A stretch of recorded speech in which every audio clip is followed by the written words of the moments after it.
இருநேர ஜோதி.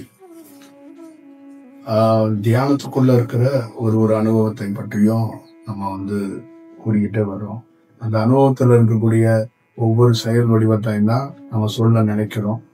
அதை தான் சொல்ல முற்படுகிறோம் ஒவ்வொரு இடத்துக்குள்ளேயும். அந்த தியானத்துக்குள்ள இருக்கிற உண்மைத்தன்மையை நம்ம எல்லா இடத்துலையும் சொல்லப்படணும்னு நினைக்கிறோம். தியானத்துக்குள்ள இருக்கிற எத்தனையோ ரகசியங்களை பேசினாலும் அதுக்குள்ள இருக்கிற தியானங்கிறதுக்குள்ளேயும் சில துன்பங்கள் இருக்கு, சில துயரங்கள் இருக்கு, சில மறக்க முடியாத சில அனுபவங்கள்லாம் இருக்கு. என் வாழ்க்கையில நான் தியானம் பழகிறதுக்கு முன்னாடி எனக்கு ஒரு ப்ராப்ளம் ஒன்று கிரியேட் ஆனிச்சு. என் உடல்ல ஆரம்ப காலகட்டத்தில் ஒரு விபத்தை சந்திச்சேன். அதுக்கப்புறம் எனக்கு சிறு வயதுலேருந்து சின்ன சின்ன ஒரு உடல் சம்பந்தமா ஏதாவது குட்டி குட்டி விஷயங்கள் இருக்குமே, பெருசாலாம் எதுவும் இருக்காது. அந்த விபத்துக்கு அப்புறம் எனக்கு என் உடல்ல கொஞ்சம் ப்ராப்ளங்கள்லாம் இருந்துச்சு. அதுக்கப்புறம் எனக்கு ஒரு வயிற்று வலி ஒன்று இருந்துச்சு. அது எப்பயாவது வரும், அது எப்பயுமே ரெகுலரா வராது, எப்பயாவது வரும், அது ரேரா வரும். அது வரும்போது நான் ஒரு 3 hours 4 hours ரொம்ப கஷ்டப்பட்டுருவேன். அது நடந்துகிட்டே இருந்துச்சு. அதுக்கு ஒரு தீர்வா தெரியல. நான் மருத்துவமனைக்கும் போகாம கொஞ்சம் தவிர்த்துக்கிட்டு இருந்தேன். அதுக்கப்புறம் தியானம் வந்ததுக்கப்புறம் அது அந்த எப்பயாவது வர்றதும் கொஞ்சம் லேட்டா அது வந்துச்சு. அந்த தியானம் தொடர்ந்து நடந்துட்டு இருந்ததுனால அந்த வயிறு வலியோட குறைவு இருந்துச்சு. திடீர்னு அந்த பயிற்சி காலத்துல இருக்கும்போதும் ஒரு 3-4 தடவை அந்த வயிற்று வலி வந்திருக்கு. அப்ப எனக்கு பெரிய அந்த 3-4 மணி நேரமும் என்னால் ஒன்றும் கண்ட்ரோல் பண்ண முடியாத பெரிய வலியாக இருக்கும். அப்போ எவ்வளோ முயற்சி பண்ணி பார்த்தாலும் அந்த தியானம் அந்த வலியோட போராட முடியாமல் அது ஒளிஞ்சுக்கும் தியானம். அப்போ அந்த வலி தான் தீவிரமாக அந்த வலி தான் அங்கே சாதிக்குது. அப்போ அந்த உடல் அவ்வளோ பெரிய துன்பத்தை அனுபவிக்குது. அந்த தியானம் என்னத்தை அதை சப்போர்ட் பண்ணி கண்ட்ரோல் பண்ணி கொண்டு வந்தாலும் என்னால் கொண்டு வர முடியல. இந்த மாதிரி ஒரு 3-4 தடவை எனக்கு வாழ்க்கைக்குள்ள நடந்திருக்கு. அதுக்கப்புறம் பெரிய ஒரு அடுத்தடுத்த அனுபவங்கள் கிடைக்கும்போது முற்றிலுமாக அதிலிருந்து நான் நிறைய விடுபட்டேன். ஒரு வருடத்துக்கு 2 முறை அந்த மாதிரி வயிறு வலி இருந்தது. முற்றிலுமாக எனக்கு அப்படியே குறைய தொடங்கிடுச்சு. சுத்தமா அது கட்டுப்பாட்டுக்குள்ள அது இல்லாத ஒரு சூழல் எனக்கு உருவாயிடுச்சு. அந்த மாதிரி ஒரு சூழல் உருவாகி போய்கிட்டே இருந்துச்சு. இப்ப என்னுடைய அனுபவத்துல என்னுடைய செயல்ல வெவ்வேறு வடிவத்துக்குள்ள நம்ம போயிட்டே இருக்கிறோம். ஒரு வேற வடிவத்துக்குள்ள இருக்கும். நேற்று எனக்கு திடீர்னு என்னன்னு கேட்டீங்கன்னா, அந்த இடுப்புல தியானத்துக்குள்ள ஏற்பட்ட ஒரு லாக்கு மாதிரி ஆயிடுச்சு. இடுப்புக்கு கீழே பெரிய ப்ராப்ளம், இடுப்புக்கும் தொப்புளுக்கு கீழேயும் ஒரு பெரிய வலி மாதிரி ஒண்ணு ஏற்பட்டுருச்சு. இது சாதாரணமா தொடங்கிடுச்சு. ஒரு 8 மணிக்கு தொடங்கி நேற்று இரவு ரொம்ப தீவிரப்படுத்த ஆரம்பிச்சிருச்சு. 8லிருந்து 9, 10 மணிக்கெல்லாம் ரொம்ப தீவிரமாயிடுச்சு. ஒரு வலி இப்படிதான் அப்படின்னு இல்லாம லெஃப்ட் சைட்ல இருக்கிற வயிற்றுக்கு கீழே இருந்து பெரிய வலியை தொடங்கிருச்சு. ஆனா அந்த பழைய வயிற்று வலி இல்லை. இது எனக்கு என்னால உள்ள போய் பார்க்க முடியுது. இது தியானத்துக்குள்ள இருக்கிற செயல் தான். இடுப்புக்குள்ளேயும் அப்படியே ஒண்ணு இருக்கு. போராடுறேன், என்னென்னமோ போராடி பார்க்குறேன், ஒன்றும் அதை கட்டுப்பாடு பண்ண முடியல. தியானம் என்ன பண்ணியும் அதை ஒரு கட்டுப்பாட்டுக்குள்ள கொண்டு வர முடியல. உடல் முழுக்க சில்னஸ் ஆயிடுச்சு. ஏன்னா வேர்க்கல ஃபுல் சில்னஸ் ஆயிடுச்சு.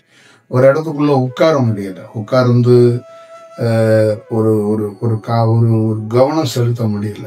அப்படியே நடக்கணும், அப்படி நடந்தாலும் கீழே விழுந்துற மாதிரி ஒரு சூழல் இருக்கு. அதோட பெயின் எல்லை இல்லாம இருக்கு. கண்டினியூவா ஒருத்தர் ஒரு 3 hours பெயின்ல, சொல்லிக்க முடியாத பெயின்ல இருந்தா எப்படி இருக்கும், அந்த மாதிரி ஒரு பெயின். ஒரு மரணத்தை சந்திச்சா ஒரு வினாடியிலையோ 10 நிமிஷத்துலயோ சந்திக்கலாம். படுக்கையில இருக்கிறவங்க ரொம்ப மரண அவசரம் பாங்க, அது ஒரு விதம். ஆனா இது அதோட ரொம்ப கொடுமையான ஒரு சூழலா தான் இருந்துச்சு. அப்ப என்னுடைய அனுபவத்துக்குள்ள முயற்சி பண்ணி பார்த்தாலும் அந்த தியானம் அந்த வலிக்கு முன்னாடி சப்போர்ட் பண்றதுல ரொம்ப இடையூறும் ரொம்ப கஷ்டமா இருந்துச்சு. அப்புறம் வேற வழி இல்லாம பக்கத்துல ஒரு மருத்துவர் இருக்காரு, அவரை வர சொல்லி வீட்டுல. அப்ப அவர் பார்த்து அவர் எனக்கு ஒரு 2 இன்ஜெக்ஷன் கொடுத்தாரு. இந்த இன்ஜெக்ஷன் கொடுத்து ஒரு டேப்லெட் கொடுத்தாரு. திருப்பியும் ஒரு 5 நிமிஷம் அந்த வலி குறைஞ்சிருச்சு. திருப்பியும் ஸ்டார்ட் ஆயிடுச்சு. திருப்பியும் அது சப்போர்ட் பண்ண மாட்டேன். அது இன்ஜெக்ஷன் போட்டோம், அது மாத்திரை கொடுத்தோம், அது சப்போர்ட் பண்ண மாட்டேன். அது வலிக்கு. திருப்பி என்ன பண்றது அப்படிங்கிறது எனக்கு தெரியல. திருப்பியும் நான் அப்படியே போராடி தியானத்துக்குள்ள அப்படியே உட்கார்ந்தேன். அப்பதான் கொஞ்சம் அந்த தியானம் வந்துச்சு. அந்த வலிய ஓரளவு கட்டுப்பாட்டுல கொண்டு வந்து அப்படியே என்னை மறக்க வச்சு அந்த இயல்புக்குள்ள ஒரு பெரிய விஷயத்தை உருவாக்குனுச்சு. இதுக்குள்ள இருந்து நீங்க தெரிஞ்சு கொள்ள வேண்டியது என்னன்னா, ஒரு மனிதனுக்குள்ளேயும் ஒவ்வொரு காலகட்டத்துக்குள்ள ஒரு துன்பத்தை சந்திக்க வேண்டிய சூழல் உருவாகும். அப்ப என்ன மாதிரி நீங்க அனுபவத்துல இருந்தாலும், ஞானியா இருந்தா கூட அந்த உடலுக்குள்ள இந்த துன்பத்தை இந்த நாள்ல இத்தனை மணி நேரம் அனுபவிக்கணும்னு இருந்தா அதை அனுபவிச்சுதான் தீரணும். இந்த பிரபஞ்சம், இந்த பிரம்மம் அதை எந்த ரூபத்திலையும் தடுக்காம காத்துதான் இருந்துச்சு. நேற்று நான் பார்க்கும்போது அந்த பிரம்மம் காத்துதான் இருந்துச்சு. இந்த உடல் பதறுது, இந்த உடல் துடிக்குது, இந்த உடல் அப்படியே நெருப்புல போட்டு வாட்டினா எப்படி இருக்கும் அந்த மாதிரி துடிக்குது இந்த உடல். ஆனால் அந்த துடிப்பு நடந்து கொண்டு இருக்கும் போதோ உள்ளுக்குள்ள பிரகாசமாக, பேரண்டமாக, பேர் சக்தியாக, பேர் ஒளியாக இருக்கக்கூடிய அந்த செயல் அந்த நேரத்துல அந்த துடிக்கிற விஷயத்த அது அதை மீட்டெடுக்கல. அப்ப அந்த காலத்துல அது விலகிதான் நின்னது. அதை என்னால கண்ணால பார்க்க முடியுது. அப்ப 2 வடிவமா செயல்பட்டதை நான் பார்த்தேன். அப்ப எந்த ரூபத்திலையுமே ஒரு கவனமே இல்லாத அளவுக்கு நமக்குள்ள போனதை நான் பார்த்தேன். அப்ப இந்த சூலம் இப்படி சந்திக்கப்படணும் இந்த நாள்ல, இந்த நேரத்துல அப்படிங்கிறது ஒண்ணு இருக்கு.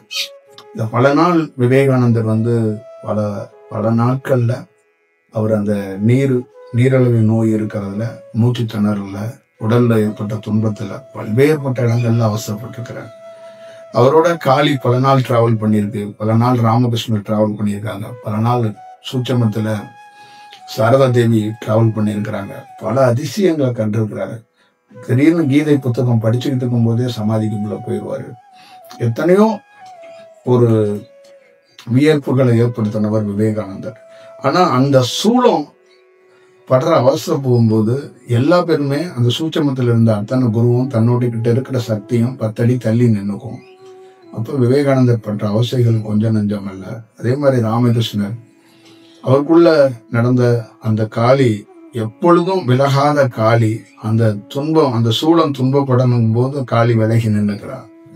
அப்ப இதுல இருந்து என்ன நீங்க எல்லாம் புரிஞ்சுக்கணும், எல்லாம் தெரிஞ்சுக்கணும் அப்படின்னா, எவ்வளவு பெரிய சக்தி இருந்தாலும், எவ்வளவு பெரிய செயல் இருந்தாலும், எவ்வளவு பெரிய ஞானியா இருந்தாலும், எவ்வளவு பெரிய செயல் வடிவமா இருந்தாலும், எத்தனையோ தன்மைக்குள்ள இருந்தாலும், நீங்க அந்த கால கணக்குல, அந்த கால டயத்துல, அந்த நேரத்துல இந்த உடல் இந்த மாதிரி ஒரு துன்பத்தை சில மணி நேரமோ சில நாட்களோ அனுபவிக்கணும்னா அதை அனுபவிச்சுதான் ஆகணும். அப்ப அந்த நேரத்துல பிரம்மம் மௌனமாகத்தான் இருக்கிறது. நான் மௌனமாக இருப்பதை நேரடியாக ஆராய்ச்சியாக கண்டறிந்தேன். ஆராய்ச்சியாக கண்டறிந்ததுனால் என்னுடைய அனுபவத்தை உங்கள்கிட்ட சொல்றேன்.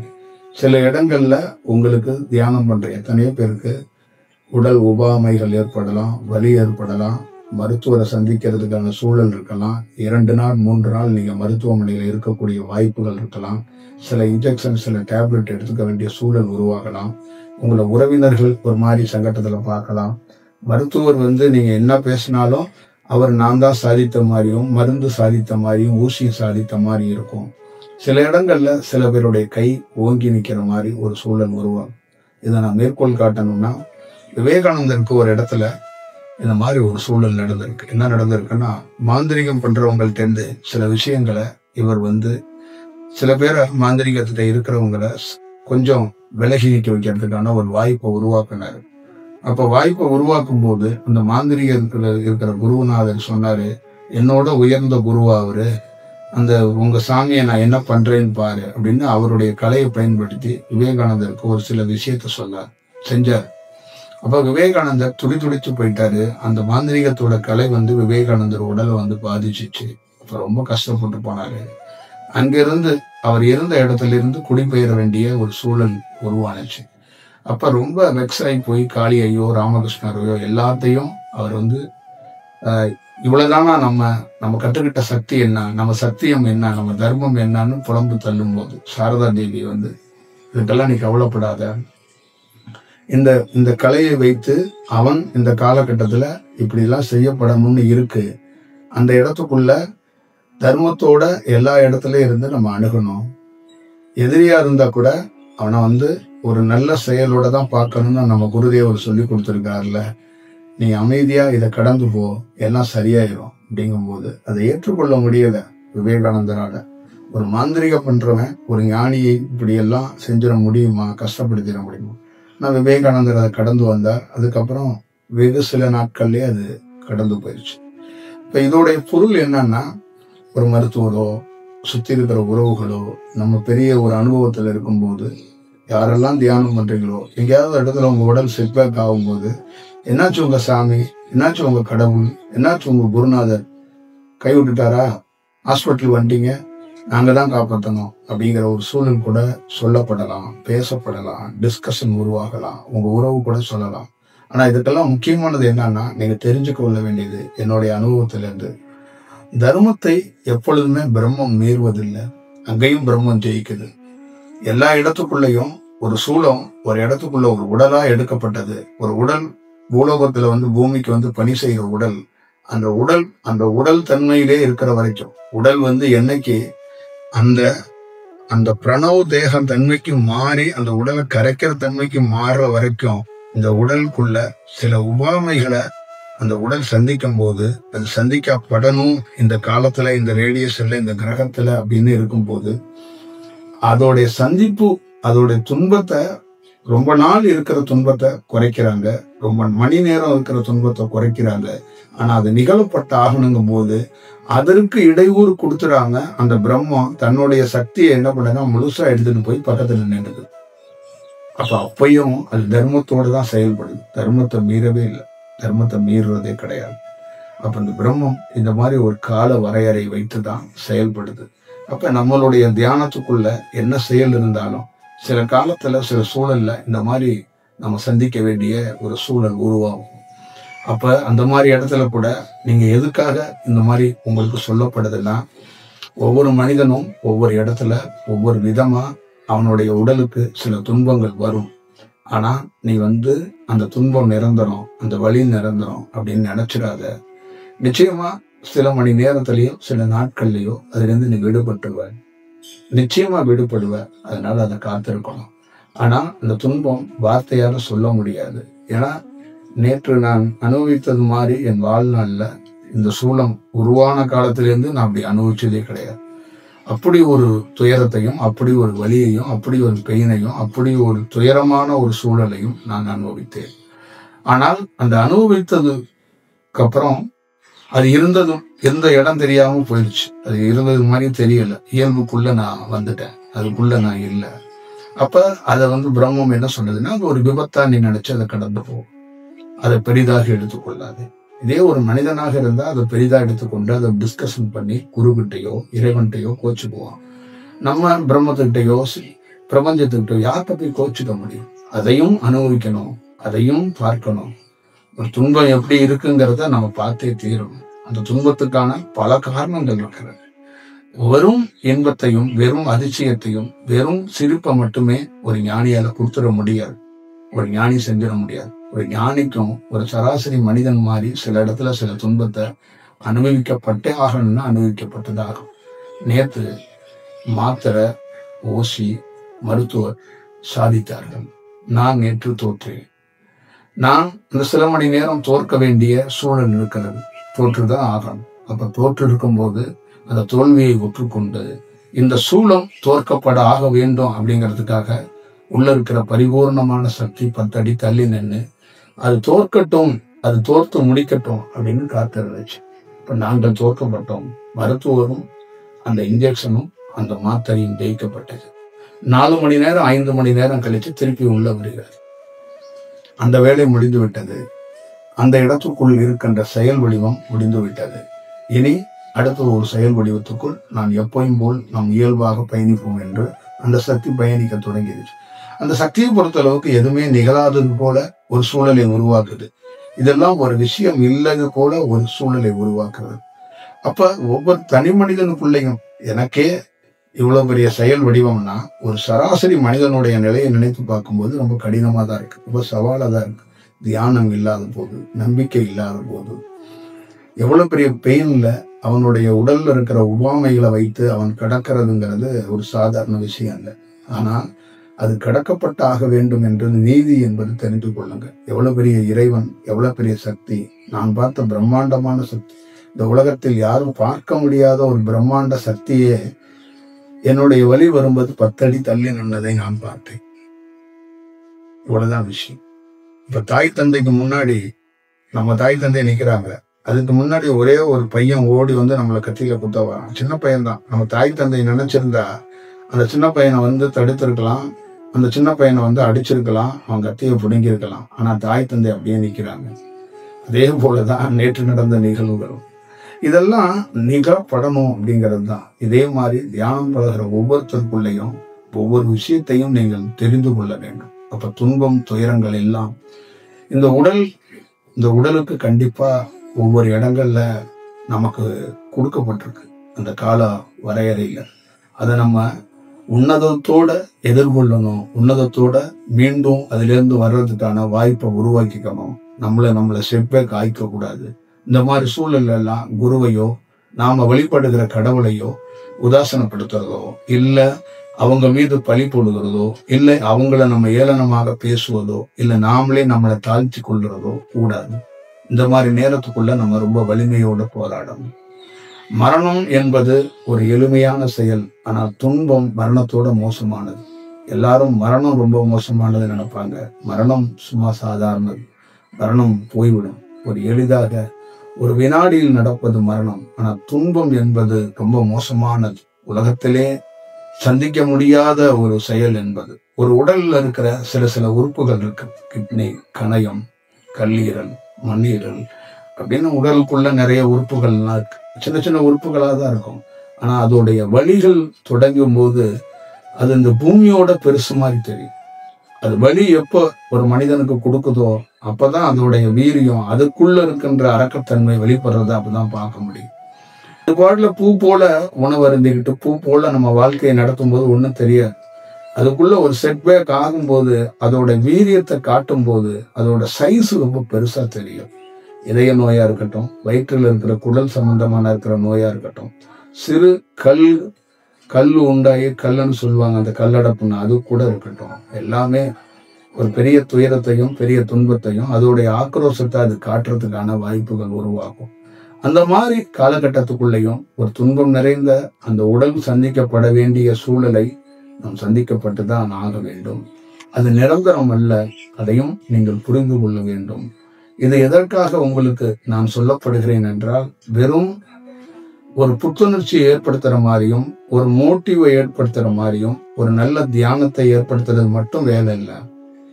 எல்லாத்தையும் கலந்தவன் தான் ஒரு நல்ல செயல் வடிவத்துக்குள்ள உருவாக்க முடியும். எல்லாத்தையும் அறிந்தவனும் தெளிந்தவனும் புரிந்தவனு தான் உருவாக்க முடியும். இப்ப என்ன ஃபாலோ பண்ற அத்தனை பேத்துக்குள்ளேயும் எங்கேயாவது ஒரு இடத்துக்குள்ள எனக்கு ஏற்பட்ட மாதிரி ஏதாவது ஒரு சிறு துன்பம் கண்டிப்பா உங்க வாழ்க்கையில ஏற்பட்டிருக்கலாம். ஏற்பட்டாலும் நீங்கள் அது நிரந்தரம் இல்லை. நிச்சயமாக அது ஏதோ ஒரு இடத்தில் களையப்படும், அது சரி செய்யப்படும். அதனால நீங்க அதை நிரந்தரமாக நினைச்சிடாதீங்க. நம் குருநாதர் இருந்தும் நம்மளை கைவிட்டுட்டாரோ, அவர் பார்க்கலையோ, ஏன் இப்படி நடந்துருச்சு அப்படின்லாம் நீங்க நினைக்காதீங்க. அதுக்கெல்லாம் ஒரு பெரிய செயல் இருக்கு. நான் ஆரம்பத்தில் சொன்னேன், பிரபஞ்சத்துக்கிட்டையும் பிரம்மத்துக்கிட்டையும் அன்பு கிடையாது, காதல் கிடையாது, பாசம் கிடையாது, கமிட்மெண்ட் கிடையாது, உறவு கிடையாது. எல்லாம் முற்றிலும் திறந்தவங்க. அன்போ காதலோ இருந்தா நேற்று ஒரு நிமிடம் என்னை துடிக்க வச்சிருக்காரு. புரியுதுங்களா? அந்த அன்பும் காதலும் பிரபஞ்சத்துக்கிட்ட எதிர்பார்க்கவே முடியாது. ஒருத்தர் மரணம் அடைஞ்சுதான் தீரணும் அப்படின்னா அது விட்டுரும். அது எவ்வளவு பெரிய நீங்க தலைகளா நின்று இறை பக்தியாக இருந்தாலும் அந்த இடத்தில் அது நிகழப்பட்டு ஆக வேண்டும்னா அது தர்மத்தை மீறவே மீறாது. அந்த இடத்தில் ஒருவர் காப்பாற்றப்படணும்னா அது காப்பாற்றப்படும். சில விஷயங்களை தள்ளி போடலாம். ஒரு 10 நாள் ஒரு மரணத்தை தள்ளி போடலாம், 10 வருடங்கள் தள்ளி போடலாம். பெரும் வழியால் 6 மாதம் 6 வருடம் சந்திக்கிறவனை அதை பாதியா குறைக்கலாம். ஆனால் அந்த துன்பம் என்பது அது பதிவேற்ற மாதிரி, அது பதிவு ஏற்றியாச்சு உடலுக்குள்ள. இந்த உடலுக்குள்ள துன்பத்தை பதிவேற்றம் செய்யப்பட்டிருக்கு. அந்த காலகட்டத்தில் அந்த ரேடியேஷன்ல உள்ள அது பதிவா ஏறிடும். அது உள்ள அட்டாச் ஆயிரும். எப்படி ஒரு சோல் அட்டாச் ஆகுதோ அது போல ஒவ்வொரு இந்த ரேடியேஷன்ல சுழலும் போது ஒவ்வொரு கிரகத்துக்கு ஏற்ற மாதிரி ஒருத்தன் இந்த கிரகத்துக்குள்ள, இந்த சூழலுக்குள்ள இந்த துன்பத்தை அனுபவிக்கணும்னா அது தானா அந்த ரேடியேஷன் உள்ள வந்து அட்டாச் ஆகும். அப்ப அவனுக்கு அட்டாச் ஆகும்போது அவன் இந்த சூழம், அந்த சூழங்கிறது இந்த உடல் அந்த நேரத்துல எந்த மாதிரி வழியை சந்திக்கணுமோ சந்திச்சு தீரும். அதுக்கான வாய்ப்புகள் இருக்கப்பட்டே ஆகும். இதுதான் இது. அப்ப அந்த வாய்ப்புகளுக்குள்ள மருத்துவமனைக்குள்ள போய் போராடுறது, அந்த உறுப்புகளை மறு ஆய்வுகள் செய்கிறது, உறுப்பை மாற்றம் செய்கிறது, அறுவை சிகிச்சை செஞ்சுக்கிறது, அங்கிருந்து மீண்டும் திருப்பி ரெக்கவர் ஆகி வெளியில வர்றது, இதெல்லாம் இப்படிதான் நிகழப்படும். அது என்னன்னா அது ஆல்ரெடி இதெல்லாம் இப்படி சந்திக்கப்பட்டாகணும்னு அது உருவாக்கப்பட்டிருக்கு. அப்ப பிரபஞ்சம் என்பது ஒரு செயலை சத்தியத்தையும் தர்மத்தையும் மீறாமல் அந்த செயலுக்குள்ளதான் நிகழப்பட்டாகணும். அதோடைய கணக்காக இருக்கு, செயல் வடிவமாக. அதை நீங்க புரிஞ்சுக்கிட்டு எல்லா இடத்துக்குள்ளேயும் தியானம் பண்ற ஒவ்வொருத்தருக்குள்ளேயும் தனக்குள்ள இருக்கிற துன்பத்தையும் துயரமும் அது நமக்கு ஒரு அனுபவத்தையும் ஒரு நல்ல ஒரு செயலையும் உருவாக்கும் அப்படிங்கிறத நீங்க புரிஞ்சுக்கணும். ஒரு குருவுக்கு ஏற்பட்டிருக்கிற அனுபவத்தை ஏன் சொல்றாரு அப்படின்னா, நாளைக்கு சிஷியர்களாக இருக்கக்கூடியவர்களோ இல்ல நல்ல தன்மைக்குள்ள தியானத்துக்குள்ள வரக்கூடியவங்களோ என்ன தெரிந்துக்கணும்னா, இந்த உடல் வேற, நமக்குள்ள இருக்கிற உயிர் வேற. இந்த உடலுக்குன்னு சில சில செயல்கள் இருக்கு, அது சந்திக்கப்பட்ட வேண்டிய சூழல் இருக்கு. எல்லா நேரத்திலையும் நாம எல்லா நல்ல நபர்களை சந்திக்கிறதே இல்லை. சில தீய மனிதர்களை நம்ம சந்திக்கிறோம், சில தீய பழக்க வழக்கங்களை நம்ம சந்திக்கிறோம், சில தீய செயலுக்குள்ள போயிடுறோம், சில இடத்துல தொழில் ராஸ் பண்றோம், சில இடத்துல தொழிலை ஜெயிக்கிறோம். இது எல்லாமே இந்த உடல் சில இடங்கள்ல சில விஷயங்களை சந்திக்கப்பட்டாக வேண்டிய ஒரு சூழல் இருக்கு. அப்ப அந்த அழியாத உயிர் அதுக்குள்ள இருந்து இந்த உடல் சம்பந்தமாக இருக்கிற இயக்கங்கள் எல்லாத்துக்கும் பரிபாலனமா இருக்கு. அது வளர்ச்சி தீவிரமா இருந்தாலும் அது சில இடங்கள்ல இந்த சூழல் சந்திக்க வேண்டிய, இந்த உடல் சந்திக்க வேண்டிய துன்பத்துக்கு அது ஒத்துழைப்பு கொடுக்குது. அதுக்கான ஒரு வாய்ப்பு அது வழங்கப்படுது. சில இடங்கள்ல உயிரோடைய ரோலை குறைச்சிட்டு இந்த உடலே முழுமையாக ஒரு பெரும் பணிகளை செஞ்சுக்கிட்டே இருக்கும்போது அந்த உயிர் தன்னுடைய முழு செயல்பாடுல தன்னை யாருன்னு அறிய முடியாம அந்த உடலை விட்டு போய் போறது. அதனாலதான் நிறைய பேர் கடவுளை அறிய முடியாமையோ, குருவை அறிய முடியாமையோ, தியானத்தை அறிய முடியாம போறதுக்கு காரணம், அந்த கால கணக்குப்படி அவங்க உடல் அந்த உயிருக்கு ஒரு பேஸ் கொடுக்கவே இல்லை, ஒரு இடம் கொடுக்கவே இல்லை. இடம் கொடுக்காம அது போயிடுச்சு. அது அப்படிதான் அது நிகழப்படுகிறது. இந்த துன்பத்துக்குள்ள இருந்து நான் உங்களுக்குள்ள சொல்லிக்கிறது என்னன்னா, எல்லா செயலையும் நாம் எதிர்கொள்ள வேண்டிய ஒரு சூழல் வரும். அந்த சூழலையும் எதிர்கொள்ளும் போது ஒரு முழுமை பெறுவதற்கும் ஒரு முழுமையான ஒரு செயல் வடிவமா நிக்கிறதுக்கான ஒரு வாய்ப்புகள் இருக்கும். ஒரு பிரகாசமான ஒரு பேர் செயல், உள்ள இருக்கிற செயல், உள்ள இருக்கிற வடிவம் என்னுடைய நிஜம், என்னுடைய அந்த உள்ள இருக்கிற சக்திங்கிறது என்னுடைய நிஜம். ஆனா இந்த உடல் இந்த பூமியிலிருந்து கிடைக்கப்பட்டது. எனக்கு ஒரு தாய் தந்தை மூலியமாக என்னுடைய இறைவன் வடிவத்துக்குள்ள இருந்தாலும் இரு சுவாசத்துக்குள்ள இருந்துதான் இந்த உடல் உருவாக்கம் நடக்கிறது. இந்த உடல் கிடைக்கப்பட்ட இடம் இங்கதான். இந்த உடலை மேம்படுத்துறதுக்கும் ஒரு பேர் விஷயத்துக்கும் மாத்துறதுக்கும் என்னுடைய தியானம் ரெடி ஆகிக்கொண்டே இருக்கிறது. அதற்கு பயணத்துக்குள்ளேயும் இந்த உடல் எங்கெங்கெல்லாம் சில விஷயங்களை சந்திக்கப்படணுமோ, கஷ்டங்களையோ அது சில விஷயங்களையோ சந்திக்கப்பட்டுதான் ஆகணும். ஒரு ஸ்டேஜுக்கு அப்புறம் இந்த உடல் பெரும் மாற்றத்தை, பெரும் வடிவத்தை சந்திக்க தொடங்குனுச்சுன்னா அது மாறும். அதுக்காக தான் சொல்லியிருக்கிறது, பல்வேறுபட்ட என்னுடைய வாழ்க்கையில துன்பங்கள், கரும வினைகள், கஷ்டங்கள், கண்ணீர்கள், சொந்த பந்தத்தால் துயரங்கள் எல்லாத்தையும் நாட்களை குறைக்கப்பட்டது. என் வாழ்க்கையில நீங்க பாத்தீங்கன்னா சிறு வயதுல பல ஆண்டுகள் நான் அழுதுருக்கிறேன், பல ஆண்டுகள் துயரத்தை அனுபவிச்சிருக்கிறேன். இந்த தியானம் வந்ததுக்கு அப்புறம் என்னன்னா அந்த நாட்கள் குறைக்கப்பட்டது, துயரங்கள் நாட்கள் குறைக்கப்பட்டது, அழுகுற நாட்கள் குறைக்கப்பட்டது, ஒரு நெகட்டிவான விஷயங்கள் எல்லாம் குறைக்கப்பட்டது. நாட்கள் இப்படிதான் மாறப்பட்டிருக்கிறது. அப்ப இந்த தியானம் கொஞ்சம் கொஞ்சமாக வருடத்தில் இத்தனை நாட்கள் என்று நம்ம கணக்கிட்டு இருக்கிறோம். அத்தனை நாட்கள்ல இந்த தியானம் என்ன பண்ணிருக்குன்னா நமக்குள்ள இருக்கிற அந்த பதிவேற்றங்களை, அந்த செயல் வடிவங்களை அது வந்துச்சு. நம்ம ஸ்கூல் போவோம், ஸ்கூல் போகும்போது காலையில உள்ள போய் உட்கார்ந்தோன்னா நம்ம பேரை கூப்பிட்டு இன்னைக்கு நீ வந்திருக்கிறியான்னு பதிவேற்றத்துல எழுதிக்குவாங்க. அப்ப நான் வந்திருக்கிறேன் மார்னிங்கோ இல்ல வணக்கமோ நம்ம சொல்லுவோம். அதே மாதிரிதான் ஒவ்வொரு மனிதனுக்குள்ள இருக்கிற பதிவேற்றத்தை இந்த தியானம், இந்த பிரபஞ்சம் அவனுக்குள்ள இருக்கிற அவன் சந்திக்க போற சூழல்களை அதை குறைக்கிறதுக்கோ அதை எப்படி சரி செய்யறதுக்கான வாய்ப்புகளை அது உருவாக்கி கொடுக்குது. தியானம் கிடைக்காதவங்களுக்கு வெறுமனையாக அந்த உடலையும் உயிரையும் வைத்துக்கொண்டு அவர்களாகவே ஒரு சிற்றின்பத்துக்குள்ளேயும் ஒரு பேரின்பத்துக்குள்ளேயும் ஒரு தன்னைக்குள்ளேயே ஒரு செயலையும் தனக்குள்ளேயே ஒரு வட்டத்தை வாழ்ந்துட்டு முழுக்க மாயை செயலுக்குள்ளே வாழ்ந்துட்டு மாய செயலுக்குள்ளே சுத்திக்கிட்டு மாயமாகவே மறைந்து போகிறார்கள். ஒருவன் பிறப்பால் மாயத்தில் பிறக்கிறான், வளர்ப்பால் மாயையில் வளர்கிறான், வாழ்க்கையால் மாயையில் இருக்கிறான், ஆனால் மறையும் போதும் மாயையிலே மறைகிறான். ஆனால் ஒரு ஞானி என்பவன் பிறக்கும் போது மாயை, வளரும் போது மாயை, தியானம் வந்ததுக்கு அப்புறம் அந்த மாயையை களையப்படுகிறான். அந்த அட்டென்ஷன் சொன்ன மாதிரி ஸ்கூல்ல எடுக்கிற மாதிரி அவனுக்குள்ள இருக்கின்ற ஒவ்வொரு நாளுக்குள்ள இருக்கிற துன்பம் 10 மணி நேரம் துன்பம் இருக்கிறது, அந்த துன்பத்தை 4 மணி நேரமா மாத்தி பாக்கி 6 மணி நேரம் அவன் தியானத்துக்குள் நல்ல செயலை உருவாக்கி கொள்ள வாய்ப்பை உருவாக்குறான். 300 சொச்சத்தி நாட்களை 100 நாட்களை துன்பமாகவும் 200 சொச்ச நாட்களை அதை ஒரு நல்ல தன்மைக்கும் மாத்துறதுக்கான வாய்ப்பை இந்த தியானம் உருவாக்கி கொடுக்கிறது. அப்ப காரணம் என்னன்னா, இந்த தியானத்துக்குள் நிகழ்றது என்னன்னா, ஒரு கருப்பையில் இருக்கிற ஒரு உயிர் துளி எப்படி ஒரு உடலா ஃபார்ம் பண்ணுதோ அதை நீங்க ஆய்வு பண்ணியோ இல்ல இந்த காணொலி கேட்கும்போது கண்ணை மூடிக்கிட்டு உங்க தாய் வயிற்றுக்குள்ள நீங்க ஒரு உயிர் துளியா தான் போனீங்க. அது கையில கூட தொட முடியாத ஒரு சிறு துளி.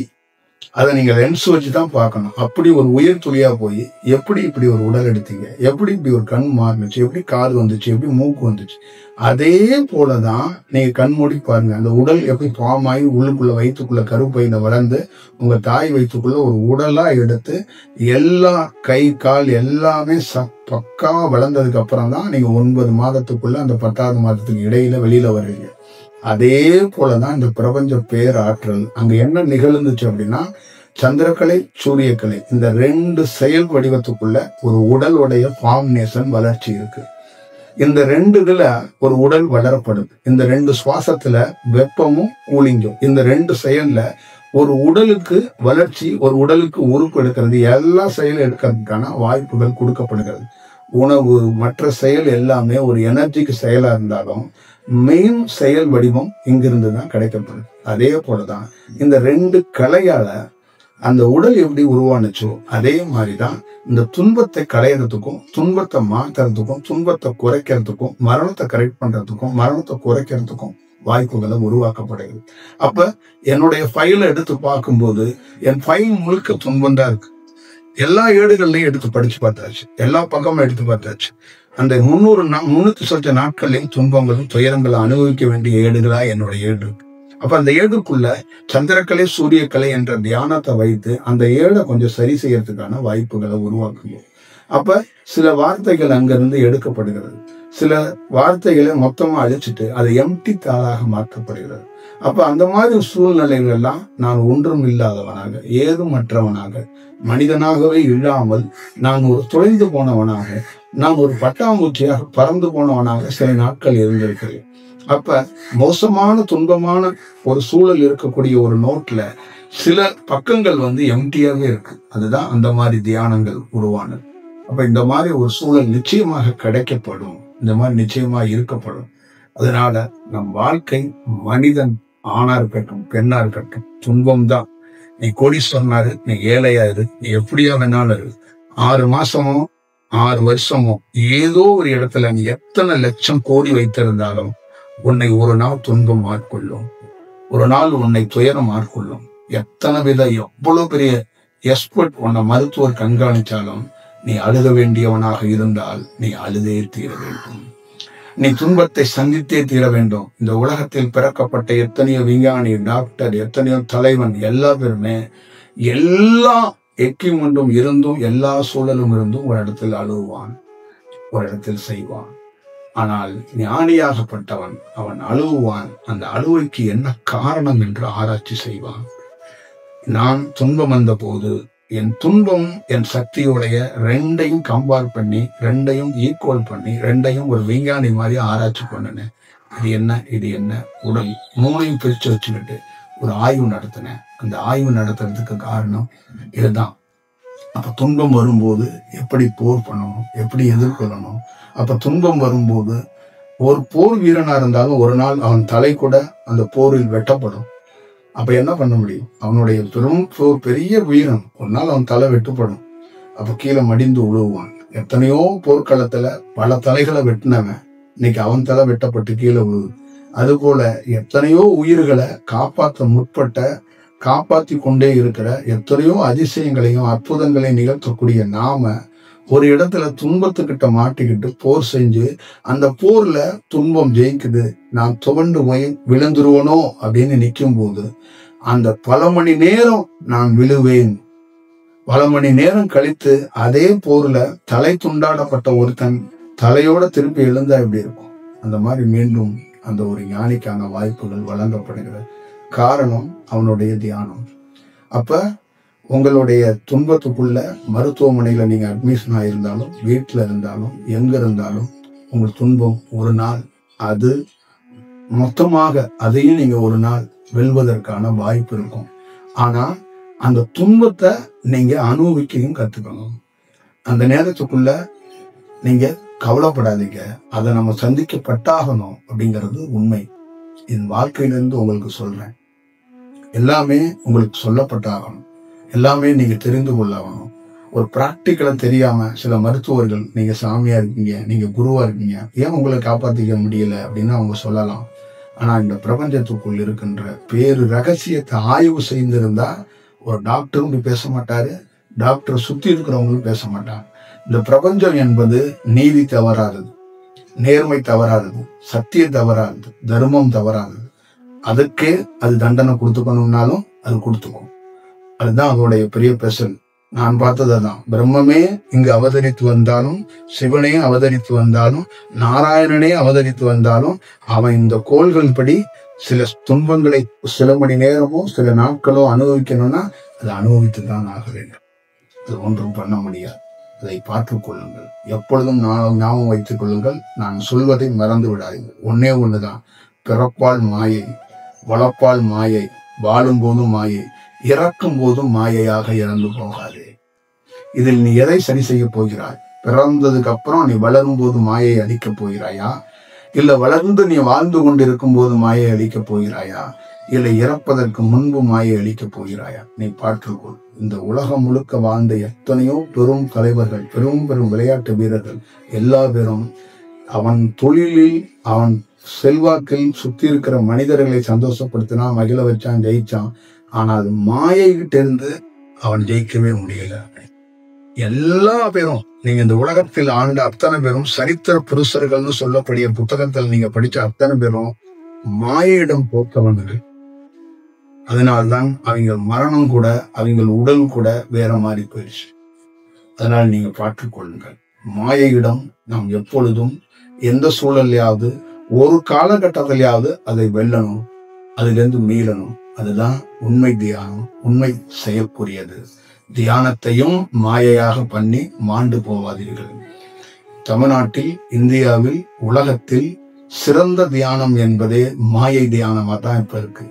நீங்க தியானத்திலேயே மாயை தியானத்தில் போய் அதிலையும் மாண்டு போவாதீர்கள். நீங்கள் அதை அறிந்து செய்யுங்கள். தியானத்துக்கு அலங்காரம், ஆர்ப்பாட்டம், பெரிய ஒரு செயல் வடிவம் அதெல்லாம் கிடையாது. இந்த பிரம்மம் தன்னை யாருன்னு காட்டியிருக்கா? நீங்க நல்லா ஞாபகம் வச்சுக்கோங்க. பிரம்மத்தை எவனாவது பார்த்திருக்கானா? இந்த உலகத்துல எத்தனையோ கோடி பேர் சிவனை கும்பிடுறான். சிவன் எப்படி இருப்பார்னு எவனுக்கு தெரியும்? ராமனை எத்தனையோ கோடி கும்பிடுறான். ராமன் எப்படி இருப்பார்னு எவனுக்கு தெரியும்? கிருஷ்ணரை எத்தனையோ கோடி பேர் கும்பிடுறான். கிருஷ்ணர் எப்படி இருப்பார்னு எவனுக்கு தெரியும்? கர்த்தரை எத்தனையோ பேர் கும்பிடுறான். கர்த்தருடைய ஒரிஜினாலிட்டி அதுதானா? ஒருத்தனுக்கு தெரியாது. அல்லாஹ், அந்த அல்லாஹ் உருவமே இல்லை.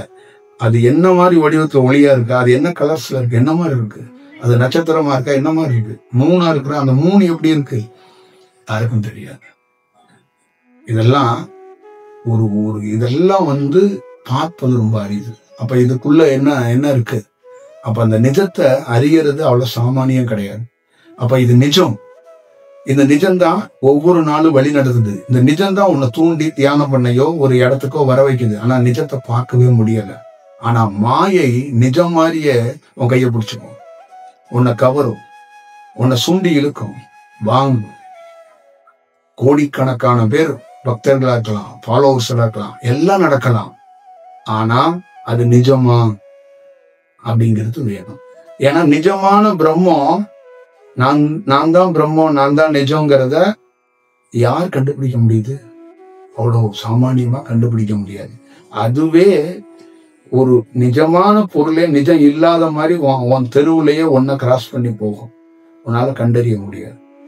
உன் அருகாமையில நிற்கும், உன்னால கண்டறிய முடியாது.